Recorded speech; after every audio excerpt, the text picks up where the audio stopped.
पहलवान सुशील कुमार ने जब देश के लिए ओलंपिक जीता तो पहलवानी के चर्चे आपने सुने थे। हर युवा के ख्वाब में कहीं ना कहीं पहलवानी रही, पहलवानी को बहुत सम्मान मिला और अब ये वक्त है जब सुशील कुमार का नाम मर्डर केस में आया है। फिर से पहलवानी चर्चा में है, लेकिन इस बार नेगेटिविटी है। लोगों के जहन में ये आया कि जो पहलवान हैं उनका अगर इस तरीके से मर्डर केस में नाम आएगा, सिर्फ सुशील पहलवानी नहीं, इस मामले में जो 9 आरोपी हैं उनमें से कुछ आरोपी भी पहलवानी कर चुके हैं। लेकिन आज हम आए हैं रिंग रोड पर चांदगीराम के नज़दीक में संजय अखाड़े में। संजय अखाड़ा, यहाँ आप देख सकते हैं कि पहलवान प्रैक्टिस कर रहे हैं और हमारे आने का मकसद है कि हम ये बताएं कि अगर किसी क्राइम में कुछ पहलवानों का नाम आता है तो जो पहलवानी है वो बदनाम होनी ठीक नहीं है। पहलवान कितना श्रम करते हैं, कितनी मेहनत करते हैं, वो दिखाने के लिए आज हम संजय अखाड़े में आए हैं। आप देख सकते हैं कि ये पहलवान अभी हमारे सामने पिछले 1.5 घंटे से लगातार प्रैक्टिस कर रहे हैं। जो सबसे बड़ी बात हमने गौर की कि जो बाउंसर्स नज़र आते हैं, जो कहा जाता है जिनको पहलवानों के साथ जोड़ दिया जाता है, जिम में बॉडी बनाना एक अलग बात है और अखाड़े और इस तरीके से पहलवानी करना, दिन रात पहलवानी करना, वो एक अलग शर्म, संयम और परिश्रम की चीज़ है। और इस समय आप देख रहे हैं कि पहलवान यहाँ मेहनत कर रहे हैं और एक नेशनल खेल चुके पहलवान जोगिंदर हमारे साथ हैं। इस पूरे घटनाक्रम और पहलवानी के बारे में इनसे बात करते हैं। पहलवान जोगिंदर जी, आप बच्चों को सिखाते भी हैं, लेकिन आपने देखा कि सुशील कुमार केस के बाद में पहलवानी को लेकर कहीं ना कहीं नेगेटिव एक इमेज बनी और एक समय वो भी था जब सुशील कुमार ने ओलंपिक जीता था तो पहलवानी को बहुत सम्मान भी मिला था। और अब जब ये घटनाक्रम सामने आया तो इसको आप कैसे देखते हैं? भाई, पहलवानी जो होती है, पहलवानी बड़ा परिश्रम की चीज़ होती है। पहलवानी भाई 4 बजे पहलवान उठते हैं और अपनी मेहनत करते हैं। और जो ओलंपियन या नेशनल चैंपियन जो पहलवान होते हैं वो तो भाई 8-10 घंटा मेहनत करते हैं और उसके लिए तो भाई परिवार की भी बड़ी सपोर्ट होती है, कोचों की बड़ी सपोर्ट होती है। और जो पहलवानी लाइन को ये मतलब बदनाम किया जा रहा है, सर पे गलत किया जा रहा है। जैसे 100 बंदे होते हैं उसमें तो 5-10 बंदे तो वैसे ख़राब होते ही हैं। वो किसी भी फील्ड में खराब निकल वो तो किसी भी फील्ड में ख़राब निकल सकते हैं। जो पहलवान होते हैं वो पहलवान होते हैं, अपनी मेहनत से मतलब रखते हैं, अच्छी खाते हैं भाई, सोते हैं और भाई अपनी मेहनत करते हैं। और जोगिंदर पहलवान जी, पहलवान बहुत श्रम करते हैं, बहुत अच्छी डाइट लेते हैं और कहते हैं एक ताकत का अंबार है एक पहलवान। लेकिन अगर वही पहलवान किसी वजह से गलत रास्ते पे चला जाए, क्या ऐसा मतलब पॉसिबिलिटी होती है उसके खान पान और एक्सरसाइज? भाई वो मतलब उसको वैसे जैसे कोई भी हो, जैसे सुशील पहलवान है उसको वैसे फंसाया जा रहा है, वैसे उसको इन्वॉल्व किया जा रहा है उस मैटर में। ऐसी कोई बात नहीं है। पहलवान तो भाई पहलवान होते हैं। सुशील पहलवान को नज़दीक से जानते हैं, इस केस के बारे में आपको जानकारी है? जो लगता है आपको अगर भाई सुशील पहलवान को पहलवान रहा है, बहुत अच्छा देश के लिए ओलंपियन पहलवान है। योगेश्वर दत्त पहलवान है, 2 बार मेडल लेकर आए हैं। अभी भी हमारे यहाँ पहलवान है जो 8 पहलवान जो ओलंपिक में जाएंगे, जो सब मेडल लेके आएंगे। हम तो यही दुआ करते हैं भगवान से। और जो सुशील पहलवान है उसको तो भाई वैसे इन्वॉल्व किया जा रहा है कि इसे उन्हें उस बदमाशी लाइन से क्या मतलब है। वो तो अपनी पहलवानी करता है और उसको भाई जो हमारा जज होते हैं और कोई होता है और बड़े अफसर होते हैं वह उस बात को निचोड़ने का लगा। हम तो भाई कह नहीं सकते कि पहलवान ही मतलब बदमाशी नहीं कर सकता है। उन्होंने इतना अच्छा अपना देश के लिए नाम रोशन कराया है, वो अपना नाम किस लिए ख़राब करेगा ये बताओ? जोगिंदर जी, आप ठीक कह रहे हैं। देश का जिसने नाम रोशन किया है वो अपना नाम क्यों खराब करेगा? और अभी चीज़ें आरोप के स्तर पर हैं, आरोप लगा है, सच्चाई पुलिस इन्वेस्टिगेट करेगी, अदालत अपना फैसला सुनाएगी। लेकिन आज हम जानने आए हैं कि एक पहलवान कितना शर्म करता है, एक जो पहलवानों की इमेज है उस पर बात करने के लिए आए हैं। तो आपसे एक सवाल ये आता है जहन में, एक पहलवान जब सालों परिश्रम करता है, स्टेट लेवल पे खेलता है, नेशनल लेवल पे खेलता है, तो उसका एम क्या होता है, उसका टारगेट क्या होता है? भाई उसका ये होता है कि वो पहले तो अच्छा पहलवान बनने की कोशिश करता है कि मैं अच्छा पहलवान बनूं, देश के लिए मेडल ले आऊँ, अच्छी मेरी नौकरी हो। और भाई वो सरकारी नौकरी सबसे हाँ पहले शायद हाँ मतलब यही सोचता है इंसान भाई। फिर हाँ भाई स्पोर्ट्स कोटे से मेरे वो नौकरी मिल जाए। और वो भाई सभी पहलवान, कोई ये नहीं सोचता कि मैं कच्चा पहलवान बनूं या मैं अच्छा पहलवान बनूं। यही सोचता सब कि जो अपने हमारा घर परिवार है जो यहाँ छोड़ते हैं, इतना खर्चा करते हैं, वो इतनी मेहनत करते हैं। परिवार सुबह भैंसों 4 बजे दूध रखते हैं घर वाले, और भैंसों घी है, सब कुछ है, मतलब इतनी वो करते हैं। और भाई देख, कोई अपना नाम खराब करने के लिए नहीं करते। जो ये बात है सुशील पहलवान जी की, ये ऐसे भाई वैसे इन्वॉल्व किया जा रहा है इसमें। इसका कोई शायद हमारी तरफ से तो कोई हम सोच नहीं सकते कि ये मैटर हो सकता है। उन्होंने अपना इतना अच्छा नाम किया यार, इतनी मेहनत की है उन्होंने, अब ये ऐसे नहीं कर सकते। और अभी भी 17 साल स्टेडियम को चला रहे हैं, उसमें जिसमें 100-150 बच्चे हैं, ऐसा कोई नहीं करेगा, गुरु ऐसा नहीं कर सकता। तो मतलब एक जो पहलवानी में जो नए बच्चे हैं या आप लोग भी जिन्हें समय हो गया, नेशनल आप खेल चुके, सुशील पहलवान की बहुत इज्जत है और ये माना जाता है कि भाई एक पहलवान जो इतने अच्छे स्तर पे खेल चुका है वो इस तरह क्राइम में या गैंगस्टर्स के साथ इन्वॉल्व नहीं हो सकता। लेकिन इस मामले में कुछ और आरोपी पकड़े गए जो पहलवानी कर चुके थे। तो ये तो तय है कि इतने बच्चे खेलते हैं, सभी बदमाश नहीं बनेंगे, लेकिन वो क्या हालात हो सकते हैं कि अगर कोई पहलवान गलत रास्ते पर बढ़ जाए तो वो क्या कोई कुंठा रह जाती है। अगर कुछ लोग इस तरह क्राइम के रास्ते पे बढ़ जाते हैं तो क्या कारण हो सकते हैं? भाई ये तो जैसे हम हैं, कोई भी है, वो कुछ ऐसे होते हैं, कुछ ऐसी बातें होती हैं, इंसान बैठ जाता है, कहीं कहीं पर जा रहा है, कहीं बैठ गया, हम आपके साथ में आज मिले हैं, हम फिर मिलेंगे, हमारे को क्या पता कि आप गैंगस्टर हो या मर्डरी हो, आप क्या हो, क्या गलत कर रहे हो, ठीक कर रहे हो, हमारे को तो नहीं पता ना। पहलवान कोई ऐप वगैरह करना, क्योंकि जब भी क्राइम में सीधे सीधे कहीं जब इन्वॉल्वमेंट आती है तो उसके ऐप भी नज़र आते हैं कि कहीं कुछ व्यसन करना, इस तरह की चीज़ें जो कि पहलवान को शोभा नहीं देती। तो अगर कोई इस तरह की राह पे बढ़ जाता है, उसकी लाइफ स्टाइल बदल जाती है, तो क्या, या फिर उसको काम नहीं मिलता, मतलब जो वो एम लेकर बढ़ता है और उस एम में सफल नहीं होता, तो कहीं वो क्रिमिनल इन्वॉल्वमेंट या बाउंसर कंपनी के साथ कोई इसका क्रिमिनल इन्वॉल्वमेंट भी शामिल होता है? भाई देख, पहलवानी है जो पहलवानी वह एक अलग है और जो बाउंसर है वह एक अलग है। पहलवानी के साथ में बाउंसर का क्या मतलब है? क्या फर्क है, थोड़ा सा बताइए। भाई पहलवानी का ये मतलब है, पहलवानी है कि बहुत ही कड़ी मेहनत, जिसमें खुद की भी मेहनत है और परिवार की भी मेहनत है और साथियों की भी मेहनत है और कोच की भी मेहनत है। ये बड़ी मेहनत का काम होता है और जो मतलब एक पहलवान ही कर सकता है। और बाउंसर, और ये बाउंसर तो वैसे होते हैं भैया, 10 दिन जिम में गए, प्रोटीन वोटीन पिया, ये चून ऊन खाकर ऐसे ही हो जाते हैं, इनका कोई मतलब नहीं होता। ये तो 10 दिन ऐसे रहते हैं। पहलवानों को देखो, छोटी ही लाइफ से अपना पहलवानी करने लगता है, छोटी सी लाइफ से, और जिसमें उसने कितने लंबा प्रोसीजर होता है, कि कितना लंबा प्रोसीजर होता है, बहुत लंबा प्रोसीजर होता है, 20-25 साल का, जब जाकर वो पहलवान बनता है। और जिसमें देख लो उसमें परिवार का भी भाई हर एक चीज़ की मतलब वो लगता है भाई, पैसे से भी और भाई डाइट से भी और भाई मेहनत से भी और परिवार से भी और हर चीज़ का भाई, दोस्त से भी, कोच से भी, जो हर चीज़ की सुविधा होती है जब पहलवान बनता है। और बाउंसर का क्या मतलब? बाउंसर तो भाई बाउंसर ही होते हैं, उनको पहलवानी से जोड़ना कोई अच्छी वो नहीं थोड़ी ना। जोगिंदर जी, आपने बताया कि पहलवान 4 बजे जगता है, घंटों मेहनत करता है, सुबह शाम अखाड़े में मैट पे प्रैक्टिस करता है। ऐसे में उसके जहन में क्राइम के लिए तो जगह बननी नहीं चाहिए जब वो किसी तरह के उसको कोई शौक़ नहीं होते। तो ये जो माना जा रहा है कि ये सुशील पहलवान और कुछ पहलवानों के नाम आ रहे, तो मतलब क्या पहलवान क्या जल्दी गुस्से में आ जाते हैं या उनका जो उनकी मेहनत है उनको संयम सिखाती है? नहीं, देखो पहलवानी एक ऐसी लियन होती है, इसमें पहलवान में गुस्सा तो होता ही नहीं। हाँ, ये तो गुस्सा होता ही नहीं। वो क्यों अपनी मेहनत से मतलब रखता है, वो इस लाइन में बढ़ता ही नहीं, वो जाता ही नहीं किसी के पास में, उसको मेहनत से फुर्सत नहीं है। सुबह 4 बजे उठता है, वो सुबह 4 बजे उठकर मेहनत करता है, 10-11 बजे तक मेहनत करता है। जो अच्छा ओलंपियन पहलवान होता है वो अच्छी मेहनत करता है, फिर वो अपने डाइट लेता है, खाता पीता है, सोता है, फिर शाम को वही टाइम फिर हो जाता है, फिर उसको यही काम होता है। वो इस लाइन से उन्हें क्या मतलब होता है ये बताओ? उन्हें कोई मतलब नहीं होता। वो सिर्फ अपनी मेहनत से मतलब रखते हैं पहलवान। अरे भाई पहलवान को तो भाई देखो, अच्छे आदमी को कोई बुरा बताता है तो गलत बात है। ये बताओ, सुशील पहलवान अच्छा पहलवान है, देश के लिए 2 बार ओलंपिक में मेडल ला चुके हैं। और भाई अभी भी तैयारी में थे पहलवान जी, और भाई वहाँ 150 बच्चों को मतलब शिक्षा दे रहे हैं। गुरुजी तैयार किया जा रहा था और भाई गुरुजी भी मान रहे थे, पर और तो भाई ठीक है जोगिंदर जी, अब ये बताइए कि दिल्ली में जो पहलवानी है, जो कोच हैं, वो क्या स्टेटस है? आपका संजय अखाड़ा हुआ और कुछ अलग अखाड़े और चल रहे हैं, तो कितने बच्चे दिल्ली के अंदर प्रैक्टिस कर रहे होंगे और किस लेवल की प्रैक्टिस कर रहे हैं, एक अंदाज़ा अनुमान?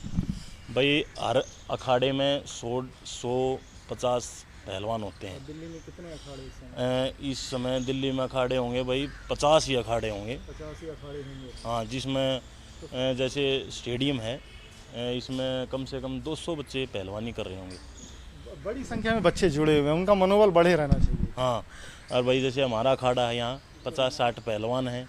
गुरु हनुमान का अखाड़ा है, चंदगी राम जी का अखाड़ा है, जहाँ जगदीश जी प्रैक्टिस करवा रहे हैं पहलवान जी। भाई बहुत अखाड़े हैं जो जिन बच्चों की उम्मीदें जुड़ी हुई हैं, जो उम्मीदें जुड़ी हुई हैं, या हम अपने बच्चे को छोड़ रहे थे, उम्मीद के साथ ही तो छोड़ रहे हैं। ऐसे तो नहीं छोड़ रहे ना कि वो गुंडा बने या कुछ भी करे हम तो ऐसे छोड़ रहे भी मेहनत करें, और भाई ये पहलवानी बड़ी मेहनत की चीज़ होती है। एक कोच कन्हैया भी हमारे साथ हैं। कन्हैया जी, पहलवानी को लेकर जिस तरह जो माहौल बना हुआ है, क्या कहना चाहते हैं एक लाइन में? पहलवानी के लिए माहौल तो अच्छा है। ये सुशील कुमार के बाद जिस तरीके से लोग पहलवानों को बदमाशों से जोड़ रहे हैं, उस पर क्या बोलेंगे? ये गलत है। ये सुशील पहलवान को बदमाश से जोड़ना गलत है। तो बच्चे बहुत प्रैक्टिस कर रहे हैं, मेहनत कर रहे हैं। हमने तो इनके साथ में काफ़ी टाइम से, मैं भी इनके साथ में पहलवान सुशील पहलवान को मैं भी बचपन से जानता हूँ। अच्छा, पहलवानी साथ में की? हाँ, पहलवानी साथ में की है। हाँ, मैं इंटरनेशनल नहीं हुआ, हाँ, वो पहलवान इंटरनेशनल हुआ। हाँ, हमारी 2 बार कुश्ती भी हुई उनसे, हाँ। और एक बार मैं हार चुका उनसे, एक बार बराबरी रही हमारी कुश्ती। आपने उनके साथ वक्त बिताया है, सुशील पहलवान के साथ कुश्ती भी की है। कभी ऐसा लगा जब ये वाला केस सामने आया तो आपको हैरानी हुई हो कि यार कि उनका स्वभाव कैसा था, आप बेहतर जानते हैं? स्वभाव तो बहुत पहलवान जी का अच्छा था। तो ये केस आने के बाद हैरानी हुई हैरानी हुई ये कैसे हो गया? कि पहलवान के साथ ये गलत हुआ। ये कन्हैया हैं, सुशील कुमार के साथ भी प्रैक्टिस कर चुके हैं, अब बच्चों को सिखाते हैं। जोगिंदर पहलवान से भी हमने बात की, जिनका कहना है कि सही और गलत जो है पुलिस इन्वेस्टिगेट करेगी, अदालत फैसला करेगी। लेकिन जहां तक ये इस खबर के बाद जो पहलवानी को जोड़ा जा रहा है, पहलवानों को बदमाशों से जोड़ा जा रहा है, वो बिल्कुल गलत है। क्योंकि इस समय दिल्ली में लगभग 50 अखाड़ों में सैकड़ों बच्चे हैं जो प्रैक्टिस करते हैं, राज्य और देश के लिए मेहनत करते हैं ताकि नाम कर सकें। एक अगर कोई क्राइम केस में कुछ पहलवानों की इन्वॉल्वमेंट आ जाती है तो उसे सभी पहलवानों से ना जोड़कर देखा जाए। इस समय हमारे साथ जगबीर पहलवान जी हैं, कई नेशनल लेवल के खिलाड़ी जिन्होंने पहलवानी में देश का नाम रोशन किया, वो उनके हाथों के नीचे से निकले। इन्होंने तमाम जो ऐसे रेसलर हैं जिन्होंने स्टेट और नेशनल लेवल पर अच्छा प्रदर्शन किया, उनको कोचिंग दी, और अब आगे का परिचय इनसे ही जानते हैं। पहलवान जी, अपने बारे में बताएं। मैं जगबीर सिंह NIS कोच हूं और संजय शिक्षा एवं मल विद्या केंद्र अखाड़ा चलाते हैं हम जमुना किनारे पे। और मैं इस समय UWW का 1 कैटेगरी का रेफरी हूं और आज भी कुश्तियों की सेवा कर रहे हैं, बाखूबी निभा रहे हैं। हमारे जो अखाड़े में हैं, अर्जुन अवार्डी पहलवान संजय कुमार हुए हैं, श्रीपाल हुए हैं, अशोक कुमार जो वर्ल्ड पुलिस से गोल्ड मेडल लेके आए थे, अनिल कुमार जिन्होंने कॉमनवेल्थ गेम्स 2010 में ब्रॉन्ज मेडल जीता था, और अनेकों राष्ट्रीय स्तर के पहलवान और स्टेट के पहलवान हुए हैं। और 3 बार मैंने दिल्ली स्टेट चैम्पियनशिप अखाड़े में करवाई है, जिसमें खुद एक बार 2009 में सुशील पहलवान और योगेश्वर दत्त भी आए थे। पहलवान जी, आज यहाँ आने का एक मकसद और आपसे बात करने का मकसद ये भी है कि सुशील पहलवान ने जब ओलंपिक जीता तो कुश्ती चर्चा में आई, बच्चों के लिए क्रेज एक बढ़ गया कुश्ती को लेकर। और अब जब सुशील पहलवान का नाम मर्डर केस और गैंगस्टर से लिंकअप में आ रहा है तो कहीं ना कहीं नेगेटिविटी भी आ रही है। तो इस पूरे घटनाक्रम को सबसे पहले ये बताइए कि सुशील पहलवान से आपका कितना वास्ता रहा है? हमारा 1999 में जो पहला कैंप था, ये अंडर 16 जो सब जूनियर कहते हैं, उसके कैंप में थे, तो सुशील पहलवान से पहली मुलाकात हुई थी। और उस चैम्पियनशिप में सुशील पहलवान ने गोल्ड मेडल जीता था। सुशील पहलवान को मैं 1999 से जानता हूं, और वो कुश्ती के लिए तो उन्होंने बहुत कुछ किया है, क्योंकि 90 का दशक हमने देखा है। आपका तो वास्ता भी लगातार रहा होगा अलग अलग कंपटीशन में, खेल के वो साल में मेरे ख्याल में कम से कम 10 बार 15 बार जब भी टूर्नामेंट होता था, कोई ट्रायल होती थी, क्योंकि मैं 2007 से UWW का रेफरी हूँ, तो हर जो नेशनल की ट्रायल होती थी या इंटरनेशनल की जो ट्रायल होती थी, गेम्स के लिए ट्रायल होती थी, उसमें हमारी भागीदारी रहती थी। तो मेरे ख्याल में सैकड़ों कुश्तियों में तो रेफरशिप की होगी मैंने सुशील की कुश्तियों में। अब एक सवाल ये आता है कि जब सुशील पहलवान का नाम मर्डर केस में आया और लगातार जब उसकी इन्वेस्टिगेशन आगे बढ़ रही है, तो काला जठेरी, नीरज भवानिया, इस तरह के गैंगस्टर से उनको लिंकअप उनका पुलिस दावा कर रही है कि रहा है। ये आपका क्या रिएक्शन है इन सब चीज़ों को जब ये जानकारियाँ आपके सामने आ रही हैं? देखो, जिस दिन हमने ये बात सुनी उस दिन बड़ा दुख हुआ, और हमें कभी महसूस नहीं हुआ कि सुशील पहलवान कुछ ऐसी चीज़ों में सम्मिलित है। लेकिन जो मीडिया से और जो इन चीज़ों से सुन के कुश्ती के लिए बड़ा दुख है कि सुशील पहलवान के ऐसे आदमियों से लिंक हैं। वो सुनने में तो नहीं आया, लेकिन अब मीडिया बता रहे हैं, पुलिस बता रही है, तो हमें दुख है इस बात का। आपको यकीन होता है कि ऐसा हो सकता है कि जितना आप सुशील पहलवान से मिले हैं, जितना व्यवहार से जानते हैं? देखो, जब से सुशील पहलवान से मिले हैं तो ऐसा कुछ हमें कभी लगा नहीं। बड़ा सीधा और शालीन दिमाग से था। और 2018 तक, 2017 में जो हमने ट्रायल करवाई थी, परवीन राणा की ट्रायल हुई थी या जितेंद्र से जो ट्रायल हुई, उसमें मैं खुद जज की भूमिका में, एक बार रेफरी की भूमिका में था। तो ऐसा हमने कुछ लगा नहीं कि क्यों ऐसा कर रहे हैं, क्योंकि पीछे जो 2016 में अपने नरसिंह यादव के इसमें भी जो प्रकरण में हुआ था, उससे भी हम खुश नहीं थे, क्योंकि ऐसा होना चाहिए था कि पहलवान का, अब हमारी फेडरेशन ने जो फैसला लिया, हम तो उससे अलग जा नहीं सकते, क्योंकि फेडरेशन का ये फैसला था कि भाई जिसने क्वालिफाई किया, और उससे पहले होता रहा है यही कि जिसने क्वालिफाई किया है, ये क्वालिफाई का जो है 1992 में आया था, और उससे पहले जिन्होंने भी क्वालिफाई किया था उन्होंने ही ओलंपिक में भाग लिया था। तो ये पता नहीं क्यों ऐसा हुआ था कि कोर्ट में गए, उससे भी हम खुश नहीं थे कि भाई कोर्ट में जाने की क्या ज़रूरत थी। भाई आपने अगर तगड़े थे तो आपने वर्ल्ड चैम्पियनशिप में ही भाग लेके क्वालिफाई करना चाहिए था। वो फेडरेशन का मसला था, तो उसको क्यों इस तरह का रूप दिया गया कि 4 साल में उसका यहाँ पे कोई पता भी नहीं चला कि भाई क्या हुआ। पहले तो ये कह रहे थे CBI जांच होगी, प्रधानमंत्री का हस्तक्षेप हो गया है, और लेकिन रिजल्ट कुछ नहीं आया। ये पता नहीं तो मानते हैं कि तो सुशील पहलवान के साथ कुछ विवाद पहले भी आए, अलग अलग। ये तक कहा जाता है कि अगर सुशील ने देश को 2 ओलंपिक पदक दिलाए तो 10-12 खराब भी किए। कई पहलवानों का करियर खराब करने का आरोप लगता रहा है। इस बारे में आप क्या कहना चाहते हैं? नहीं, ये आरोप तो ठीक नहीं है, क्योंकि जब खुद ही रेसलर है तो वो किसका करियर खराब करेगा। अब कहने वाले क्या कहते हैं, 300-350 लड़के रहते हैं वहाँ पे छत्रसाल स्टेडियम में जी, और इनको जिम्मेदारी भी दी हुई है OSD के तौर पे। तो वो जिम्मेदारी क्या है, उसे वो कितना निभा पाए? जिम्मेदारी 2018 का तो कॉमनवेल्थ गेम्स का मेडल जीता है। जब तक खुद खिलाड़ी है वो किसी को समय नहीं दे सकता, किसी को बनाने में और किसी को बिगाड़ने में। हमारी तो ये सोच है कि जब तक खुद खिलाड़ी है वो जब तक किसी का बनाने में और बिगाड़ने में सहयोग नहीं कर सकता। बेहतर बात बताई कि अगर कोई खुद खेल रहा है, 2019 तक सुशील पदक दिलाते रहे, 18 में आपने बताया, तो इनको जब जिम्मेदारी दी जाती है OSD की, तो बतौर OSD इनकी क्या भूमिका थी वहाँ खिलाड़ियों को उठाने या उनको संवारने में उनका भविष्य? OSD की जिम्मेवारी ये थी कि भाई हमारा जो कुश्ती का देश का 1 नंबर का सेंटर था वो बाखूबी चलता रहे, ये जिम्मेवारी थी। और ये सुशील पहलवान यहीं से आगे पहलवानी शुरू की थी, उस पोस्ट तक पहुंचा था, देश को कुश्ती में इतना कुछ महत्व दिया था। तो ये सोचते थे कि भाई अच्छा खिलाड़ी है और इस अच्छे खिलाड़ी को यहाँ लगाएंगे तो और अच्छा हमारे लिए, देश की पहलवानी के लिए कुछ और अच्छा होगा। लेकिन 2018 की जो ट्रायल हुई थी वहाँ तक तो हम इससे संबंधित थे, उसके बाद कोई ज़्यादा संबंध नहीं रहे, क्योंकि 2019 की वर्ल्ड चैम्पियनशिप के बाद जो है ना लॉकडाउन आ गया, उससे कोई ख़ास मुलाकात हुई नहीं। तो उसके बाद ज़्यादा प्रकरण में हम शामिल नहीं रहे। ज़्यादा उसके बाद आपका लिंकअप नहीं रहा, आपको नहीं पता कि उसके बाद चीज़ें किधर गई। अब तो फिर हम अब इस टॉपिक से हटते हैं, अब बात करते हैं हम पहलवानों की। जब सुशील पहलवान का नाम खराब हुआ तो पहलवानी और पहलवानों पर भी कहीं ना कहीं लोगों की सोच जो है वो थोड़ी सी बदली है।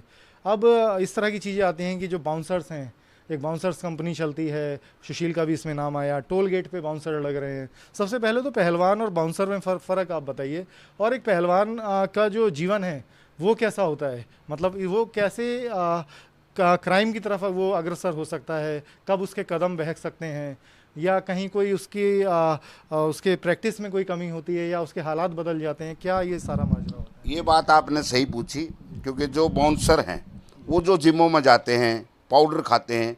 आपने हमारे अखाड़े में देखा होगा कि झुपड़ी टाइप में, एक छोटे से कमरे टाइप में रहते हैं, और जो नेशनल लेवल के या इंटरनेशनल लेवल के जो पदक विजेता खिलाड़ी, उनका एक आध का 100 में 1-2 का नाम इस तरह में आया है, नहीं तो वो एक बड़े सादगी से जीवन जीते हैं।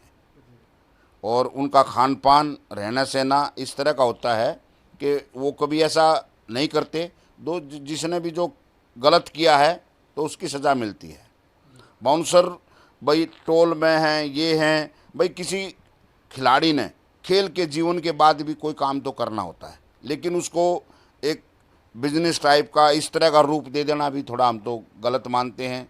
भाई कोई मान लो कोई पहलवान पैसे लगा के भी, एक 90 का दशक हमने देखा है कि हमारे साथ खुद ऐसा व्यवहार हुआ है कि हम चाहे टिकट लेके बैठे हों, एक बार महाराष्ट्र से आ रहे थे तो कुछ शरारती तत्व भी थे, लेकिन हमने खुद अपना टिकट खरीद रखा था, लेकिन फिर भी पुलिस ने हमें ज़बरदस्ती उतार के 2-4 डंडे लगा के इस तरह का व्यवहार किया कि आप भी विदाउट टिकट हो गए, जबकि उन्होंने हमारे से पूछा भी नहीं कि आपने टिकट ले रखी है कि नहीं ले रखी है। आपसे बातचीत का मकसद यही है कि पहलवानी को लेकर जो लोगों के ये जो धारणाएं हैं वो बदलनी चाहिए। अगर आप पहलवान के जीवन के बारे में बताएं, कितना मेहनत करता है, कितने साल लगते हैं उसको एक लेवल पे पहुंचने में, कैसी उसकी दिनचर्या होती है, कितना स्ट्रगल उसका होता है, उसके परिवार का होता है। एक मेरे ख्याल पहलवान अकेला नहीं बनता है, उसके पीछे कई लोगों की मेहनत होती है, कोच की। हाँ, पूरे परिवार को लगना पड़ता है, खाली पहलवान के साथ साथ, क्योंकि सुबह 4 बजे उठना, घी दूध बादाम की तैयारी करना, उधर परिवार तैयार करता है कि भाई उसके लिए शुद्ध दूध भेजना है, खाना भेजना है, तो पूरा परिवार लगा रहता है। क्योंकि मेरा सगा छोटा भाई जिसने 10 साल तक भारत केसरी का खिताब अपने पास रखा, अर्जुन पुरस्कार विजेता है और 3 बार कॉमनवेल्थ चैंपियनशिप से मेडल जीता है, 2 एशियन गेम्स में पार्टिसिपेट किया है, 2 कॉमनवेल्थ गेम्स में पार्टिसिपेट किया है, तो पूरा परिवार उसी के पीछे लगा रहता था। हमारा पूरा परिवार कुश्ती में सम्मिलित रहा है। हमारे से जो बड़े भाई हैं वो भी ऑल इंडिया पुलिस के मेडलिस्ट रहे हैं और पूरा परिवार इस कुश्ती में ही लगा रहा, क्योंकि हमारा परिवार, हमारी माता जी गाँव में भैंसें वगैरह रखती थी, जब वो दूध बेचती थी, हमारे पिताजी दिल्ली ट्रांसपोर्ट में थे, वो दूध लेके आते थे गांव से, तो पूरे परिवार को एक साथ मिलके काम करना पड़ता, तब एक पहलवान बनता है। इस समय दिल्ली में कितने अखाड़े हैं और कितने बच्चे प्रैक्टिस कर रहे होंगे, और कहीं ना कहीं जब ऐसी खबरें आती हैं तो उनकी मनोदशा पे क्या फ़र्क पड़ता है?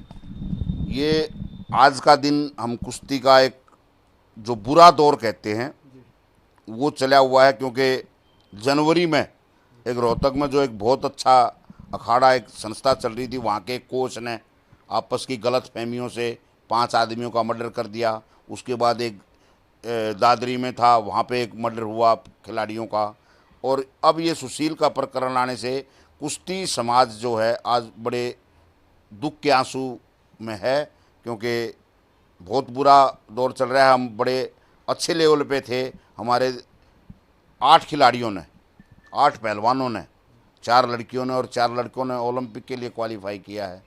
अच्छे दौर में कुश्ती जारी थी। अब पता नहीं एकदम से सुशील का इस तरह का नाम जोड़ने से, उछलने से, आने से, अब हमें ऐसा व्यवहार पहले कभी नहीं देखा सुशील का कि भाई जो इस तरह से लिप्त होगा, क्योंकि ये 2019 की वर्ल्ड चैंपियनशिप में भाग लिया है उन्होंने, और वहाँ तक भाग लेने के बाद खिलाड़ी का क्या जीवन रहा, ये लॉकडाउन ने क्या किया, अब कुछ कह नहीं सकते।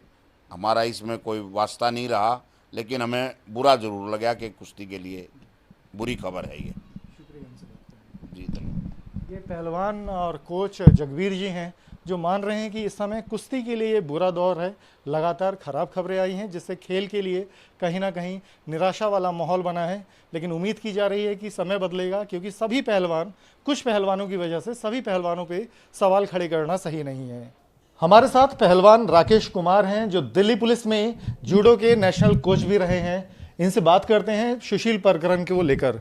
राकेश जी, सुशील प्रकरण के बाद जो है पहलवानी के लिए बड़ा निराशा वाला दौर है, इसको कैसे देखते हैं जब एक मर्डर केस में पहलवान का नाम आता है, गैंगस्टर के साथ नाम जुड़ता है?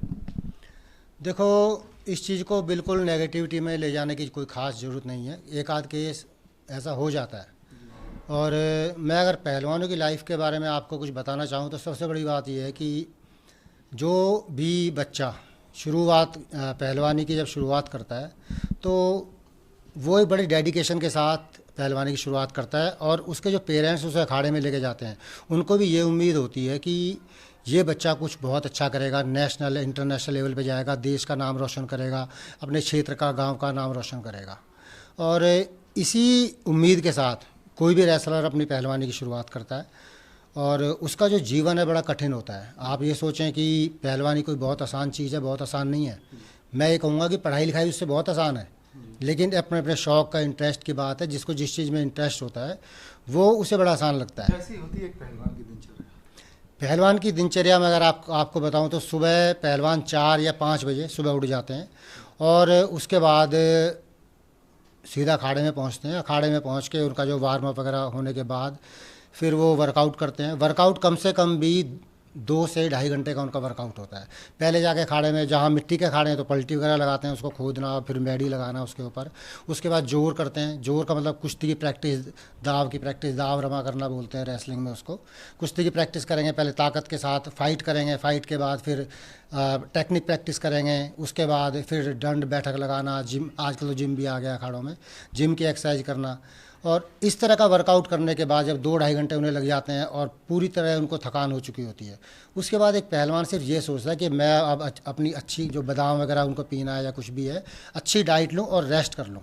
क्योंकि एक पहलवान के अंदर इतनी मेहनत करने के बाद इतनी हिम्मत नहीं होती कि वो कहीं जाके आवारागर्दी करेगा या इधर उधर घूमेगा या यार दोस्तों के साथ मटरगश्ती करेगा। उसका मेन एम होता है मैं रेसलिंग की मेहनत करने के बाद खा पी के आराम से सो जाऊँ, क्योंकि उसको फिर शाम को वापस दोबारा से मेहनत करनी होती है। शाम को 4 बजे या 4:30 बजे फिर अखाड़े में खड़े हो जाना पड़ता है। खलीफा उस्ताद उसको बुला लेते हैं, वरना तो खलीफा उस्ताद आपको पता है सख्त होते हैं। वो क्वेश्चन करते हैं आप क्यों नहीं आए, शाम को आपने क्यों वर्कआउट नहीं किया। तो एक उनके ऊपर प्रेशर भी होता है।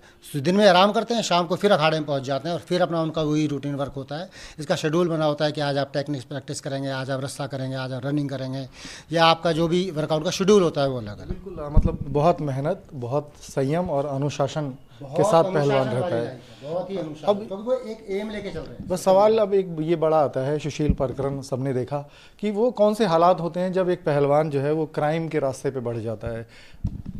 देखो, पहलवान कभी भी क्राइम के रास्ते पे अपनी मर्ज़ी से नहीं जाता। पहली बात तो कोई भी अपनी मर्ज़ी से क्राइम नहीं करना चाहता। लेकिन पहलवानों के बारे में अगर बताऊं तो पहलवान, अगर सही बताऊं, मन के बहुत भोले होते हैं, सीधे साधे लोग होते हैं और उनका पहलवानी के अलावा बाकी दीन दुनिया से कोई ख़ास मतलब नहीं होता है। लेकिन कुछ पहलवान ऐसे होते हैं, अब हर आदमी तो नेशनल इंटरनेशनल बन नहीं सकता। कोई इंजरी की वजह से पहलवानी छोड़ देता है, कोई घर के हालात की वजह से पहलवानी छोड़ देता है। तो किसी ना किसी रीज़न से जिनकी पहलवानी छूट जाती है, लेकिन उनका डील डॉल बड़ा तगड़ा बन चुका होता है। 100 किलो, 90 किलो, 110 किलो, इस तरह के पहलवान हो जाते हैं। अब उनका डील डॉल देख के हर आदमी उनसे इंप्रेस होता है। तो कुछ लोग उनके डील डॉल को देखते हुए, इनकी ताकत तो उनके अंदर होती है, उसको देखते हुए कुछ लोग उनको बाउंसर के लिए रख लेते हैं, कुछ लोग उनको अपने पर्सनल गार्ड के लिए रख लेते हैं, कुछ अपने फैक्ट्री वगैरह में जिनका कैश लाने ले जाने का इस तरह का, तो सिक्योरिटी पर्पज़ से उनको अपने साथ रख लेते हैं। और वहाँ पर कोई इंसिडेंट ऐसा हो जाता है तो अब पहलवान जब उनके साथ है और कोई इस तरह का उनके ऊपर अटैक करे, कुछ करे, तो इस तरह से कुछ वो क्राइम की तरफ चला जाता है। लेकिन अपनी मर्जी से कभी नहीं जाता वो। कुछ बरगलाने वाला कह लो या कुछ भी कह लो, लेकिन सीधा होता है जिसके साथ है तो उसके ऊपर कोई आफत आएगी तो वो सीधी सी बात उसका फेवर तो करेगा ही करेगा। उसको दे देते हैं कि भाई चलो आपको सैलरी देंगे, ये करेंगे। बेरोजगारी, वैसे बेरोजगारी तो होती है, तो पहलवान भी सोचता है मेरे पास कोई रोजगार तो है नहीं, गवर्नमेंट की तरफ से ऐसा कुछ सपोर्ट नहीं है। गवर्नमेंट की तरफ से सपोर्ट किसको मिलता है? जो टॉप लेवल पर चले जाते हैं उनको तो गवर्नमेंट की तरफ से सपोर्ट मिलता है। लेकिन मैं ये कहता हूँ जो बेचारे उस लेवल पे नहीं पहुँच पाए, मेहनत तो उन्होंने भी की है, जीवन तो उन्होंने भी अपना पहलवान के लिए लगाया है, लेकिन अगर वो सक्सेस नहीं हो पाए तो इसका मतलब ये तो नहीं है कि उनको कुछ हेल्प ही ना की जाए। आपकी ये बात बहुत इंपॉर्टेंट है, उससे जाहिर होता है कि एम लेकर सभी चलते हैं, मेहनत परिश्रम सभी करते हैं, टॉप पर सभी नहीं पहुंच पाते। लेकिन जो नहीं पहुंच पाते उनको आखिर में क्या हासिल होता है? कुछ को बरगला लिया जाता है, वो क्राइम के रास्ते पे चले जाते हैं। लेकिन दिल्ली के अखाड़ों का जो व्यवस्था है उसमें कहीं कोई ऐसी कोई उनको सुविधा है कि अगर आप नहीं कर पा रहे हैं तो उनको कोई मदद मिलती हो? अखाड़े किस तरीके से चल रहे हैं, कैसी दुश्वारियां हैं एक पहलवान के लिए? देखो, ऐसा कोई भी सॉल्यूशन उनके लिए नहीं है कि कोई पहलवान अगर पहलवानी छोड़ दे तो उसके बाद उसको कहीं से कुछ ऐड मिल जाएगी। ये हो सकता है, जॉब तो उनको मिलती नहीं। हाँ, जिन्होंने थोड़ी बहुत पढ़ाई की है, कुछ कंपटीशन की तैयारी भी साथ साथ कर रहे थे, जॉब लग गई, उनके तो एक अलग मैटर है। लेकिन जो इस तरह इस लेवल पर नहीं होते हैं, पढ़ाई लिखाई उनकी बहुत अच्छी नहीं है, तो बेचारे क्या करते हैं, अपने गाँव जाके अपनी खेती बाड़ी करते हैं। खेती बाड़ी करना, उससे अपनी आजीविका चलाते हैं। कुछ बाउंसर वगैरह इस तरह बन जाते हैं, कुछ अपना जिम खोल के बैठ जाते हैं, कुछ अपना अखाड़ा भी खोल लेते हैं। लेकिन मैं ये जानता हूँ कि अपना पर्सनल अखाड़ा खोलने के बाद भी उनको उससे उनकी आजीविका नहीं चलती। वो उनका शौक़ है, उनके अंदर ये होता है कि मैं इस लेवल पे नहीं पहुंच पाया तो मैं कम से कम कुछ और बच्चों को उस लेवल पे पहुंचाऊं, ताकि एक मेरी जो इच्छा थी वो पूरी हो जाए और मैं ना सही तो मेरे सिखाए हुए बच्चे उस लेवल पहुंच जाए। तो इस शौक़ की वजह से वो लोग अखाड़ा खोल के अपना एक शौक़ पूरा करते हैं। लेकिन अखाड़ा खोलने से आजीविका चलेगी, ऐसा नहीं हो सकता, नहीं होता। ये राकेश कुमार हैं जो बता रहे हैं पहलवान पूरी ज़िंदगी पहलवान ही रहता है। कुछ लोगों को मुकाम हासिल हो जाता है, कुछ आजीविका के लिए दूसरे कार्य करते हैं। हालांकि कुछ लोग कहीं किसी के बरगलाने में या हालातवश क्राइम के रास्ते पे भी आ जाते हैं। वीडियो जर्नलिस्ट राकेश रावत के साथ अवनीश चौधरी, न्यूज़ नेशन दिल्ली।